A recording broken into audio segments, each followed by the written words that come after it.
로마서 9장 19절부터 29절까지의 말씀을 세번역 성경으로 하나님 말씀 봉독하겠습니다.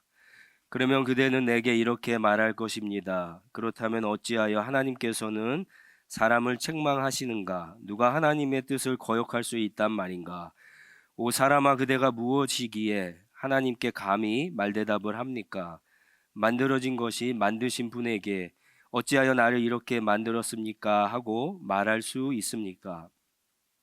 토기장이에게 흙 한 덩어리를 둘로 나누어서 하나는 귀한 데 쓸 그릇을 만들고 하나는 천한 데 쓸 그릇을 만들 권리가 없겠습니까?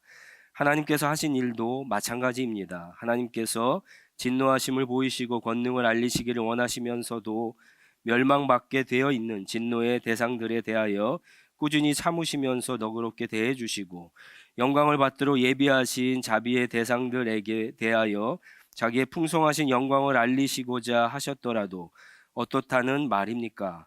하나님께서는 우리를 부르시되 유대 사람 가운데서만이 아니라 이방 사람 가운데서도 부르셨습니다. 그것은 하나님이 호세아의 글 속에서 하신 말씀과 같습니다. 나는 내 백성이 아닌 사람을 내 백성이라고 하겠다. 내가 사랑하지 않던 백성을 사랑하는 백성이라고 하겠다. 너희는 내 백성이 아니다 하고 말씀하신 그곳에서 그들은 살아계신 하나님의 자녀라고 일컬음을 받을 것이다. 그리고 또 이사야는 이스라엘을 두고 이렇게 외쳤습니다. 이스라엘 자손의 수가 바다의 모래와 같이 많을지라도 남은 사람만이 구원을 얻을 것이다. 주님께서는 그 말씀하신 것을 온전히 그리고 조속히 온 땅에서 이루실 것이다. 그것은 또한 이사야가 미리 말한 바 만군의 주님께서 우리에게 씨를 남겨주지 않으셨더라면 우리는 소돔과 같이 되고 고모라와 같이 되었을 것이다 한 것과 같습니다. 아멘. 예, 우리 옆 사람과 한번 다시 인사할까요? 해피 마더스 데이. 예. 예. 우리 한국에 있는 부모님들에게 전화하셨습니까? 예. 전화하셨죠? 네. 여기 있는 부모님들과 또 저녁에 식사하시죠? 예, 우리 마더스 데이뿐만 아니라 매일매일 우리 부모님께 효를 다하시는 저와 여러분 되시기 바랍니다. 우리 부모님께서 우리에게 주신 은혜들이 참 많이 있습니다. 우리 부모님을 통해서 하나님의 은혜를 특별히 깨닫게 되는데 부모님께 효를 다할 때마다 그 은혜를 풍성히 깨달으시고 또 섬기시고 나누시고 베푸시는 저와 여러분들이 되시기 바랍니다. 우리가 5월의 가정의 달을 맞아서 여러 가지 생각해 볼 때 가정의 가장 중요한 것은 아무래도 구원의 문제가 아닌가 싶습니다. 우리 하늘시학교에 속한 가정들마다 이번 5월달 특별히 구원의 은혜가 가정들마다 충만하시기를 바랍니다. 우리가 읽고 있는 사도 바울도요 9장에 와서는 자기의 가족, 민족의 구원에 대해서 큰 관심을 가지고 여러 가지로 질문을 던지고 설명을 하고 있습니다. 9장에는 한 4가지 정도 질문이 나오는데요. 특히 3가지 정도가 참 중요한 질문입니다. 지난 시간에 2가지 질문을 여러분과 같이 나누었는데 6절에 첫 번째 질문이 나오고요. 14절에 나오고 그리고 오늘 말씀 19절에 나옵니다. 첫 번째 질문은 하나님의 구원의 약속이 실패했는가라고 하는 질문이죠. 사도 바울이 복음을 전하면서 많은 질문들, 어떻게 보면 공격들이고 자기 자신도 어떤 의문이 생겼던 것 같습니다. 분명히 이스라엘은 하나님이 선택하신 그런 백성이고 유대인들은 무엇보다도 선민 하나님의 백성인데 하나님이 그들에게 율법을 주시고 그들과 언약을 맺으시고 그들은 수천 년 동안 하나님을 섬겼는데 심지어 유대인들 가운데 이스라엘 가운데 그리스도 메시아가 나왔는데 왜 그들은 메시아를 믿지 않는 것일까라고 하는 문제죠. 이방인에게 전할 때마다 바울이 그런 공격을 받았겠죠. 그런데 바울은 그것이 실패한 것이 아니다라고 그렇게 이야기합니다.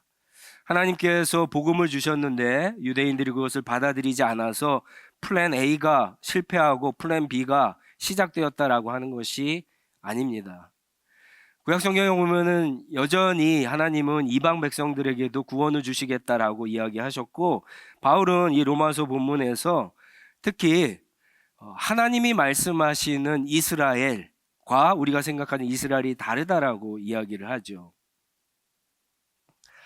이스마엘이 이스라엘이 아니라 이삭이 이스라엘이라고 그러고, 에서가 이스라엘이 아니라 야곱이 이스라엘이요 약속의 자손, 하나님의 구원의 백성이라고 그렇게 이야기합니다.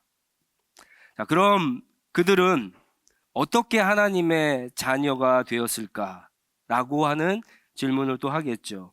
그랬을 때 사도 바울은 단호하게 이야기하는 것이 그것은 하나님의 선택이다라고 이야기합니다. 하나님의 선택, 하나님께서 주권적으로 구원받을 사람들을 선택하셨다. 영어로 election이라고 그렇게 이야기하죠. 선택하셨다라고 이야기합니다. 그럼 선택의 근거가 무엇이냐? 사도 바울은 또 설명하기를 그들이 태어나기도 전에, 그들이 좋은 일, 나쁜 일 하기도 전에 하나님은 선택하셨다라고 이야기하고요.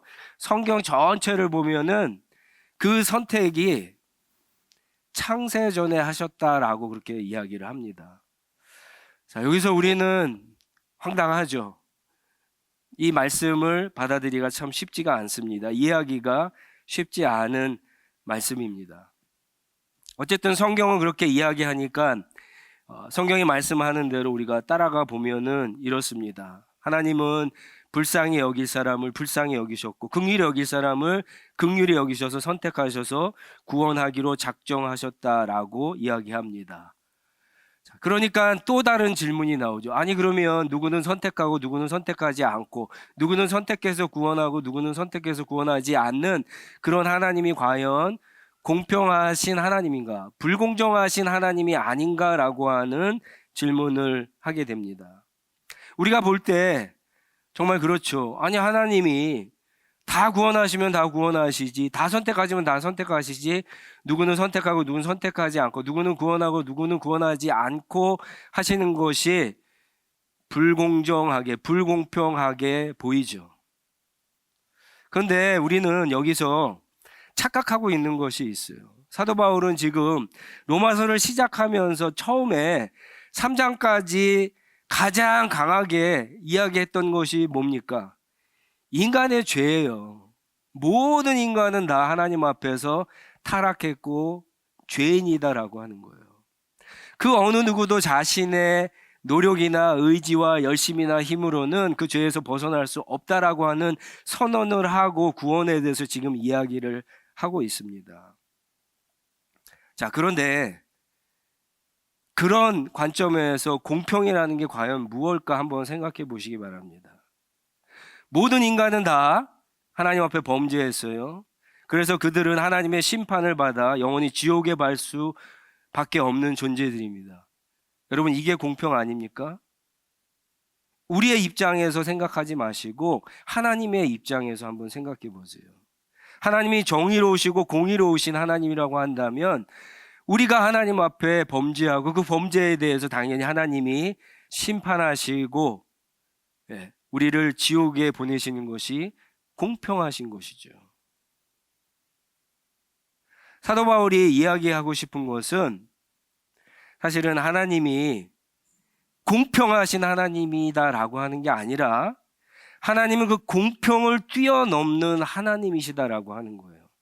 하나님이 만약에 하나님의 정의로우심만, 공의로우심만 갖고 우리를 판단하셨으면 우리는 아무도 여기 있을 수 있는 사람이 없습니다. 근데 하나님은 불쌍히 여기셨어요. 우리를 긍휼히 여기셨어요. 자비를 베풀어 주셨어요.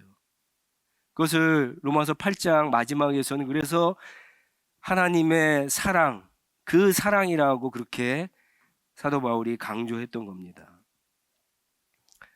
그러면서 사도 바울이 이야기하는 것이 뭡니까? 그런 하나님이 왜 불의하냐? 왜 공평하지 않느냐, 그런 이야기들을 계속해서 하고 있는 겁니다. 하나님이 자꾸만 우리는 하나님이 누구는 선택하고 누구는 선택하지 않고 누구는 구원하고 누구는 구원하지 않는 것에 대해서 공평하지 않고 불의하다라고 그렇게 이야기하는데 그렇지 않다라고 하는 거죠. 그렇다고 하나님이 어떤 사람을 또 악하게 조종하거나 악으로 빠지게 하시는 분도 아닙니다. 그러면서 이제 마지막에 우리가 지난 시간에 설명해 드린 것처럼 이집트 바로 왕에 대한 이야기를 하죠. 바로가 처음부터 악한 사람이었죠. 선한 사람이 아니에요. 근데 하나님은 오래 참으셨어요. 이스라엘의 입장에서 봤을 때 430년은 참으셨어요. 그리고는 때가 되어서 하나님께서 이스라엘 백성들을 구원하시는데, 여러분, 바로 왕에게도 10번의 재앙을 통해서 그가 깨닫고 돌이키고 회개할 수 있는 기회를 주셨어요. 그러나 바로는 돌이키지 않았습니다. 하나님은요, 바로가 돌이키지 않은 마음의 소원대로 그대로 내버려 두신 거예요. 이거는 공평이에요. 그렇죠? 이거는 하나님이 악을 조장하거나 악을 만들거나 바로를 악으로 빠뜨리는 것이 아니라 바로가 가지고 있던 마음의 악한 생각대로 그대로 하도록 하셔서 심판을 당하게 한 것이에요. 이거는 공평이에요. 그러면은 이제 또 한 가지 질문이 나오죠. 그게 이제 오늘 말씀 19절에 나와 있는 말씀입니다. 세 번째 질문인데요. 만약 모든 것이 정말 하나님이 그렇게 선택하고 결정하셨다라고 한다면 우리가 도대체 그 선택에 무슨 권한이나 권력이나 능력이 있어서 우리에게 책임을 물으시냐라고 하는 거예요. 하나님이 우리가 악한 죄를 지을 때 왜 그대로 내버려 두셔갖고 우리에게 잘못이 있다, 우리를 정죄하고 우리를 심판할 수 있느냐, 그런 질문을 합니다. 한마디로 인간은 잘못이 없다는 거예요. 잘못은 누가 있다는 거예요? 하나님이 있다라고 얘기하는 거예요. 하나님이 우리를 그렇게 만드시고 우리가 범죄할 때 모든 것을 아신 하나님 것을 막지 않고 그대로 내버려 두셨기 때문에 우리의 잘못이 아니라 하나님의 잘못이다라고 하는 거예요. 여러분, 많이 어디서 들어본 내용 아닙니까? 자기가 죄를 져놓고 하나님께 핑계를 대는 것 많이 들어보셨죠? 이게 아담의 죄예요. 이게 아담의 죄예요. 아담이 하와의 권유로 선악과를 따먹고 하나님 앞에 범죄를 했죠. 하나님이 아담에게 찾아오셨어요. 창세기 3장 12절에 아담에게 묻습니다. 그랬더니 아담이 뭐라 그럽니까? 하나님께서 저와 함께 하라고 짝지어 주신 여자, 그 여자가 그 나무의 열매를 저에게 주었기 때문에 제가 그것을 먹었습니다. 이렇게 이야기를 해요. 하나님이 만든 여자 때문에 제가 죄를 졌습니다. 하나님이 잘못입니다 라고 하는 거죠. 누가 시켜서 도둑질하면 죄가 없습니까? 누가 시켜서 사람을 죽이면 죄가 없어요? 하나님이 잘못인가요? 말도 안 되는 지금 질문과 사실은 계속해서 그 질문을 하고 있는 거예요. 바울은 여기에 대해서 계속 논쟁을 이어가지 않습니다. 논쟁을 이어가지 않고 20절 말씀에 보면은 이제 더 이상 질문을 받지 않고 이제 그것을 끝내버립니다. 그게 뭐냐? 20절에 이런 얘기를 해요. 오 사람아, 그대가 무엇이기에 하나님께 감히 말대답을 하냐? 영어 성경을 보면 더 확실해요. 영어 성경은 이렇게 이야기합니다. 질문을 던지니까 사도 바울이 But who are you, O man? 이렇게 이야기를 해요. 그런데 그 질문을 하는 너는 도대체 누구냐? 너 자신은 좀 알라. 너 사람이지 않느냐? 바울이 이 대답을 하는 거예요. 그러면서 유명한 토기장이 비유를 이야기합니다. 어디서나 널브러져 있는 흙을 토기장이가 주워 와갖고 그것을 귀한 그릇 하나를 만들고 천하게 쓸 그릇을 만듭니다. 이게 토기장이의 잘못이에요? 토기장이가 만들지 않았으면 어떻게 됐을까요? 그릇 자체가 없는 거예요. 그런데 사람들이 밟고 지나가는 그 흙덩어리, 그 그릇이, 물론 귀한 그릇은 안 그러겠죠. 천한 그릇이 왜 나는 이렇게 천하게 만들었냐, 그렇게 따지고 묻는 거예요. 그게 가당키나 한 얘기냐라고 바울이 지금 이야기하는 겁니다. 잘 느낌이 안 오시죠? 인간에 대해서 지금 바울은 철저하게 파헤치고 있는 거예요. 인간은 하나님 앞에서 전적으로 무능하고 무력하고 타락한 존재인데, 그 인간이 감히 하나님이 선택하시기로 한 하나님의 작정, 하나님의 계획, 하나님의 섭리, 하나님의 능력, 하나님의 사랑과 자비하심, 누구를 긍휼히 여기시고 불쌍히 여기신 이런 모든 하나님의 마음과 성품과 행동에 대해서 감히 옳다 그르다, 공정하다 불공정하냐 할 수 있냐라고 하는 거예요. 할 수 있습니까? 할 수 있다라고 만약에 생각한다면 그런 사람들은 인간을 굉장히 높게 생각하는 거예요. 여러분, 인간이 그렇게 대단한 존재예요? 동물과 비교하면 대단하죠. 짐승들과 비교하면 대단해 보이죠. 우리는 지각을 가져갖고 그 지각으로 우리보다 몇 배나 큰 동물들도 이길 수 있잖아요. 총을 만들고 칼을 만들어 갖고 그들과 싸워 이길 수 있으니까 대단한 것 같죠. 흔히 누구는 우리를 불러 만물의 영장이라고 그렇게 이야기합니다. 근데 여러분, 그래봤자 피조물이에요. 그래봤자 피조물이에요. 그 피조물이 하나님과 어떻게 비교 대상이 될 수 있겠어요? 눈에 보이지 않는, 이제 여름이면 나타나죠, 하루살이들. 하루살이와 인간이 비교가 됩니까? 하루살이와 인간을 비교하고 있는 사람 자체가 어리석고 멍청한 사람이죠. 바울은 지금 계속해서 하나님과 하나님이 하신 일들에 대해서 이해하지 못하고 자꾸만 따지려 드는 사람들에 대해서 한마디로 묵살해버리고 있는 거예요. 여러분, 오해하지 마세요. 제가 성경이나 하나님의 진리에 대해서 우리가 무조건 믿으라고 하는 말이 아니에요.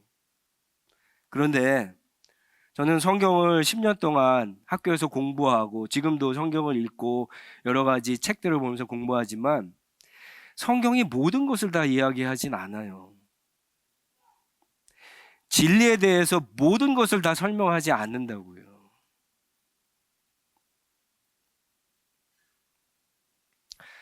제가 단언하지만 여기 있는 가운데 모든 하나님의 진리를 알아서 여기 앉아 있는 분들 아무도 없어요.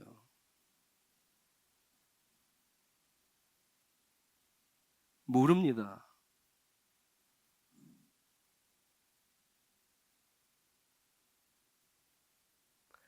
성경은 분명히 하나님께서, 성자 예수님께서 인간이 되셨다라고 성육신은 우리에게 가르칩니다. 인카네이션에 대해서 가르쳐요. 성경에 분명히 있죠. 우리는 알죠. 근데 여러분, 이해하세요? 그걸 설명하실 수 있어요? 못합니다. 우리끼리는 그냥 이야기를 해요, 성경 공부 시간에.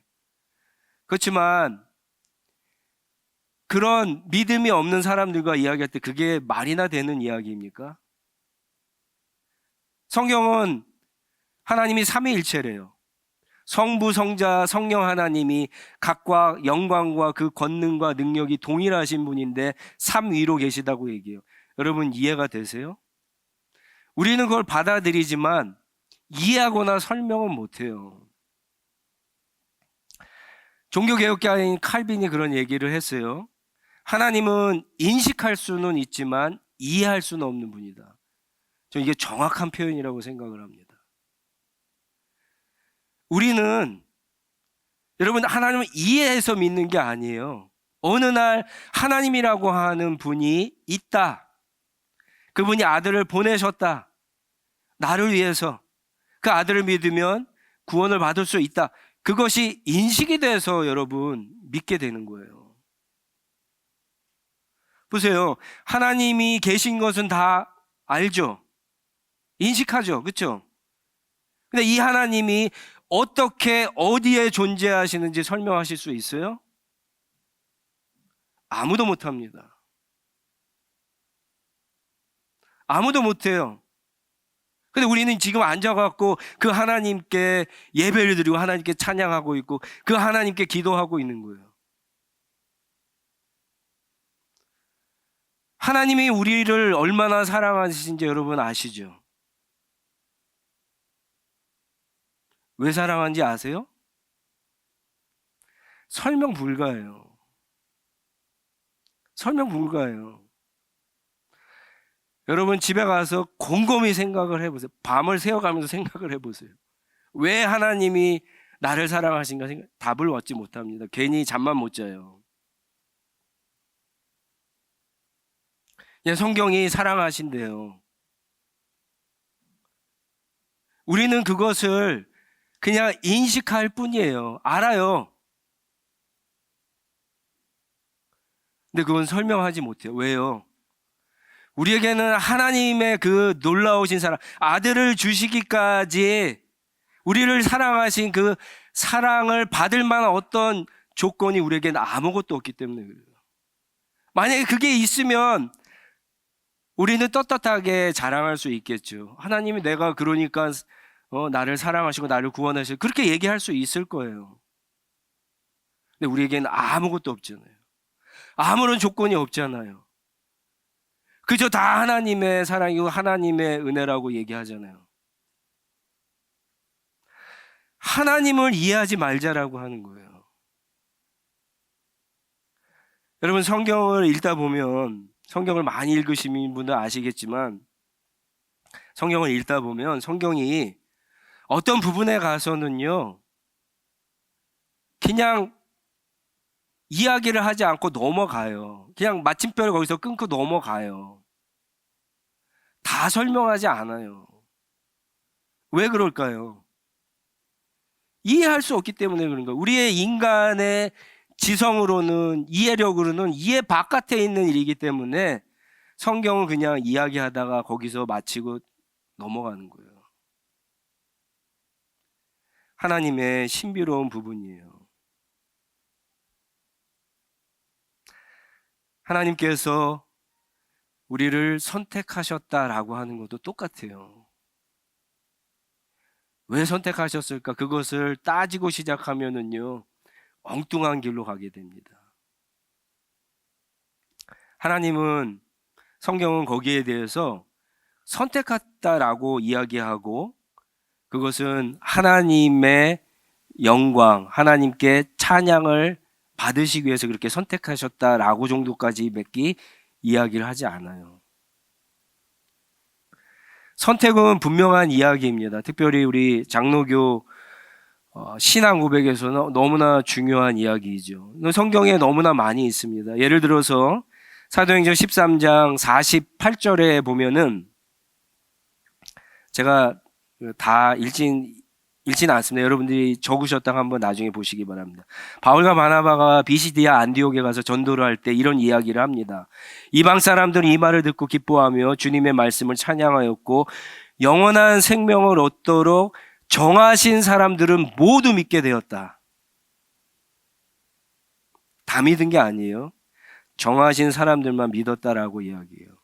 조금 어렵지만 더 분명한 말씀이 에베소서 1장에 나오죠. 1장 4절에서 6절에 이런 말씀이 있습니다. 하나님은 세상 창조 전에, 환장하겠죠, 그리스도 안에서 우리를 택하시고 사랑해 주셔서 하나님 앞에서 거룩하고 흠이 없는 사람이 되게 하셨습니다. 이걸 어떻게 이해를 해요? 성경이 선포하고 있는데, 하나님은 하나님의 기쁘신 뜻을 따라 우리에게 어떤 조건이 있는 것이 아니에요. 하나님의 기쁘신 뜻을 따라 예수 그리스도를 통하여 우리를 하나님의 자녀로 삼으시기로 예정하신 것입니다. 작정하신 것입니다. 선택하신 것입니다. 그래서 하나님이 하나님의 사랑하시는 아들 안에서 우리를 거저주신 하나님의 영광스러운 은혜를 찬미하게 하였습니다. 디모데후서 1장 9절에도 비슷한 얘기예요. 하나님께서 우리를 구원하시고 거룩한 부르심으로 불러주셨습니다. 그것은 우리의 행실을 따라 한 것이 아니요 하나님의 계획과 은혜를 따라 하신 것입니다. 선택은 분명해요. 선택은 하나님의 완전하신 지혜와 능력을 통해서 우리를 미리 아시기 때문에 창세전에 선택한 것이 성경의 설명이에요. 그런데 여러분 착각하면 안 돼요. 하나님이 미리 아셨기 때문에 선택을 하셨다. 구원을 받은 사람들을 미리 아시고 구원을 받지 않은 사람들은 미리 아시고 선택하지 않았다라고 하는 게 아니에요. 저도 예전에는 그렇게 생각을 했어요. 근데 이렇게 되면은 여러분 하나님의 사랑과 하나님의 그 무한하신 은혜가 굉장히 적어져요. 그냥 하나님이 우리를 다 아시기 때문에 어차피 복음을 전했을 때 아무개가 믿게 되니까 선택하신 것이다 이렇게 맞추는 게 아니라 전적으로 하나님 편에 있다라고요. 전적으로 하나님 편에 당신의 기쁘신 뜻을 따라서 선택하셨다고요. 이해가 안 되죠. 이해할 수도 없어요. 제가 여러분에게 설명할 수도 없고요. 여러분들이 아무리 누가 설명을 잘한다 그래도 이것을 이해할 수 없어요.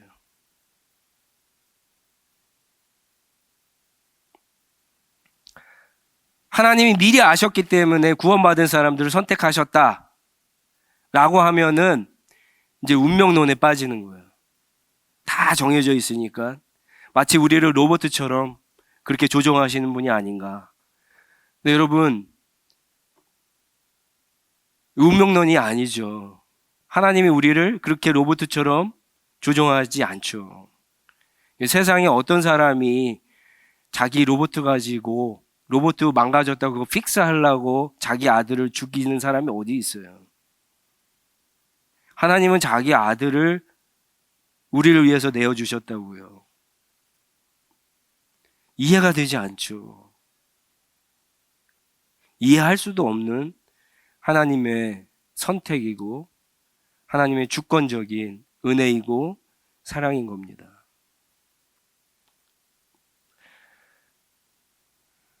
제가 설교를 좀 논리적으로 하는 편입니다. 그래서 오늘 설교를 들으시면서 여러분들이 지적인 어떤 의문이 더 드실 수 있을 거예요. 아마 지적으로 만족이 되지 않는 분들이 있을 거예요.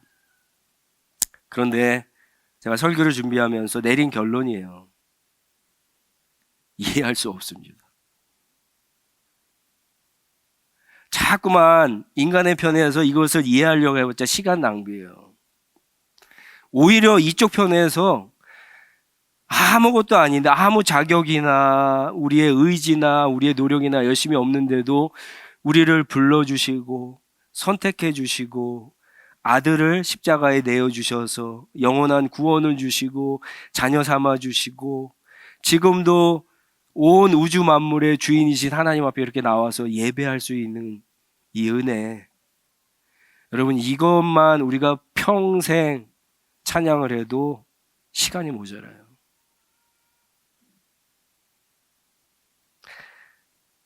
왜 바울이 이 9장 11장을 시작하면서 왜 그리스도에게 끊어질지라도 주님 저들을 구원해 달라라고 하는 기도를 왜 하겠어요? 하나님의 자비하심, 하나님의 긍휼하심, 하나님의 불쌍히 여기심이 아니면 구원을 받을 수 없기 때문에 그래요. 바울이 지금 깨달은 게 그거고요. 우리가 깨달아야 될 부분이 바로 그런 부분이에요. 이 선택의 교리는 그래서 믿음으로 받아들였을 때 엄청난 유익이 있습니다. 하나님은 자기가 작정하시고 선택하신 그 일에 대해서 한 번도 실수하거나 실패하신 적이 없어요. 그래서 우리는요, 하나님을 찬양할 수 있고 예배할 수 있는 거예요. 근데 이것을 오해하시면 이렇게 생각할 수 있어요. 그러면은 하나님이 어쨌거나 구원하시기로 작정한 사람들은 다 구원을 하시겠지라고 생각해서 거기에 대해서 소홀히 하고 아무런 일도 안 하는데 그렇지 않습니다. 성경과 우리 자신의 구원을 봤을 때 하나님은 자기가 구원하시기로 선택한 사람들이 있지만 하나님은 인간을 통해서 그 사람들을 부르시고 구원해 주시는 그 방법을 사용하시기 때문에 그렇습니다. 먼저 부르심을 받은 사람들이 그래서 하나님 앞에 구원의 도구로 사용되어야 되는 거예요. 여러분, 세상에 있는 모든 지식들을 몰라도 우리가 살아가는데 아무런 지장이 없잖아요. 성경에 대한 지식도 마찬가지입니다. 뭐 하나 놓치면 죄질 것 같죠? 그거 알아도 죄지어요. 하나님과 하나님이 하신 일에 대해서 다 몰라도 여러분 구원을 받고 구원받은 하나님의 백성답게 사는데 아무런 지장이 없습니다. 오히려 여러분들이 성경을 읽으시다가 바울이 직면한 이런 문제처럼 어떤 하나님의 놀라우신 일들에 대해서 이해할 수 없을 때 여러분 그때 우리가 무엇을 해야 될까요? 우리는 하나님을 찬양하는 것밖에 없어요. 우리의 생각 밖에 있는 위대하신 하나님, 그 크신 하나님, 아무것도 아닌 나를 향한 창세전의 계획을 가지고 나를 불러주시고 선택해 주시고 구원해 주신 그 하나님 앞에 내가 기뻐하며 즐거워하며 영원히 주님과 예배하며 주님과 동행하는 것 뿐입니다.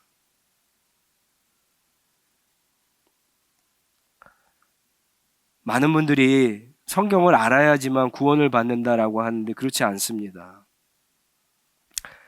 한번 다 이야기를 해보세요.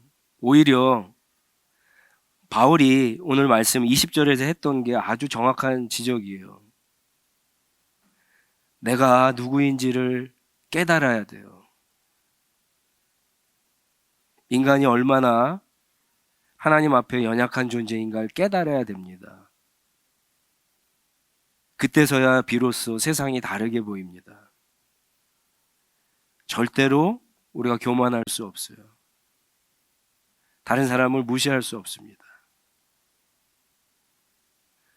이런 은혜가 저와 여러분 우리 가정들마다 풍성하게 나타나서 우리 하나님만 영원히 기뻐하고 찬양하고 예배하는 우리 하늘시학교의 모든 가정들 되시기를 주님의 이름으로 축원합니다.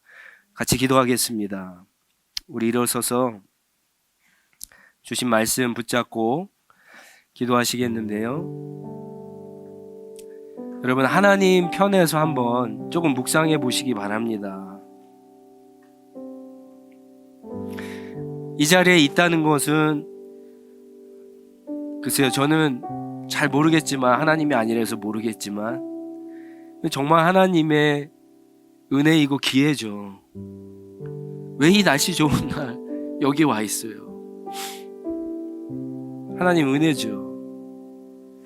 하나님 부르신 거예요. 하나님은 계속해서 외치고 계시는데 본인의 마음을 닫고 있는 거예요. 오늘 주시는 말씀이 하나님의 부르심으로 하나님 나를 선택하셨다라고 하는 메시지로 들리시는 분은요, 그냥 감사하시면 돼요. 하나님께. 하나님 감사합니다.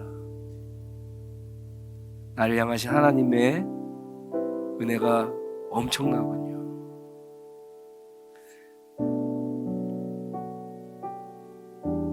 욥기서에는 인간을 구더기라고 그랬어요. 벌레라고 했습니다. 구더기보다도 못하고 벌레 같은 우리를 하나님의 자녀 삼아 주신 거예요. 이 놀라운 은혜를 여러분 찬양해도 감사해도 모자르잖아요. 헛된 것에 신경 쓰지 않고 늘 그런 우리를 불러주시고 선택해 주신 하나님을 기뻐하며 찬양하며 주님과 동행하게 해달라고 그렇게 기도했으면 좋겠고요. 아직 오늘 이 말씀이 믿어지지 않는 분들은 Who are you? 자기 자신에게 한번 던져보세요. 내가 어떤 존재인가? 아무것도 아닙니다. 먼지와 같아요. 우리의 인생이. 그런 인생에 찾아오셔서 계속 말씀하시고 설득하시고 부르시는 그 하나님 앞에 인정하시고 항복하시면 달라집니다. 달라집니다. 그때부터 하나님의 성령님께서 그 사람 마음 가운데 들어가셔서 역사하기 시작합니다. 오늘 우리 가운데 그러한 일들이 일어나게 해달라고, 특별히 우리 하늘시학교에 속한 가정들마다 자녀들 가운데 그런 역사가 있게 해달라고 한번 같이 우리 하나님 앞에 간절하게 기도하도록 하겠습니다.